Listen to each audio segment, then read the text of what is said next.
ये सरकार ने 22 करोड़ रुपए का जुर्माना लगाकर क्या ये सुनिश्चित कर दिया है कि बस इतना ही किया जा सकता है, ये इससे ज्यादा कुछ नहीं होगा? 22 करोड़ का जुर्माना तो लगा, लेकिन उस यात्री को क्या मिला जिसको इसका खमियाजा भुगतना पड़ा, सिवाय इसके कि जो रिफंड उनको वापस मिला है, जो करीब मेरे ख्याल से 100 करोड़ रुपए से ज्यादा का है। मेरा ये कहना है कि जी, सरकार ने पैसेंजर्स की वेलफेयर के लिए सिविल एलिवेशन रूल्स बनाए हैं कि अगर कोई एयरलाइन उन रूल्स को वायलेट करती है, flight cancellation, flight disruption, flight delay, तो जो नुकसान उपभोक्ता को हो रहा है उसमें लिखा हुआ है कि इतने रुपए आपको देने पड़ेंगे उनको। परंतु रूल बनाने के बाद डीजीसीए और केंद्रीय उड्डयन मंत्रालय ने कोई अथॉरिटी नहीं बनाई उसको इम्प्लीमेंट करने के लिए। आप रूल बना दो और आप एक्सपेक्ट करो कि जिसने नुकसान किया है वो अपने आप जेब में से पैसा निकाल के दे देगा, ऐसा नहीं होता। तो जो ये हुआ है इसमें उपभोक्ताओं की भरपाई तो हुई नहीं। आपने फाइन लगा दिया 22 करोड़ रुपए का एयरलाइन पे, मुझे उसमें कोई ऑब्जेक्शन नहीं है, उनको भी जवाबदेही होनी चाहिए, उन पे भी फाइन लगना चाहिए।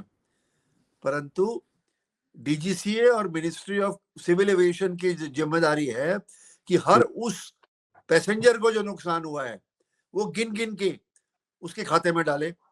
तो क्या डीजीसीए या सरकार ने कोई ऐसे कदम उठाए हैं कि जितने भी पैसेंजर्स को नुकसान हुआ है एज पर सिविल एविएशन रूल्स उसकी कॉम्पेंसेशन हर पैसेंजर को मिली है? नहीं मिली है।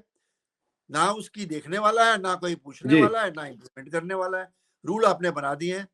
तो ये बड़ी एक विडंबना है और मैं अपना विरोध प्रकट करना चाहता हूं कि जो केंद्रीय सिविल एविएशन मिनिस्ट्री है वो दोस्ती का लहजा अपना रही है एयरलाइंस के साथ, और जो कानून बनाए हैं उनको सख्ती से इम्प्लीमेंट नहीं कर रही। ये मेरी शिकायत है। जी, आप ये बताइए खन्ना साहब कि क्या यात्रियों को मुआवजा मिलना चाहिए था? अरे साहब, मिलना चाहिए था नहीं, कानून में प्रावधान है एयरलाइन को देना पड़ेगा। तो क्या 2-2 हजार 4-4 हजार रुपया मांगने के लिए हजारों पैसेंजर्स एयरलाइन के पीछे भागेंगे? एयरलाइन को स्वयं ही अपने आप ही पैसा ये रिमिट करना चाहिए। और अगर वो नहीं करते हैं तो मैं ये मांग कर रहा हूं कि अगर वो डिले करते हैं और उपभोक्ता को उनके पीछे भागना पड़ता है और 1 महीने से ज्यादा हो जाता है तो एयरलाइन को 3 गुना पैसा देना पड़ेगा।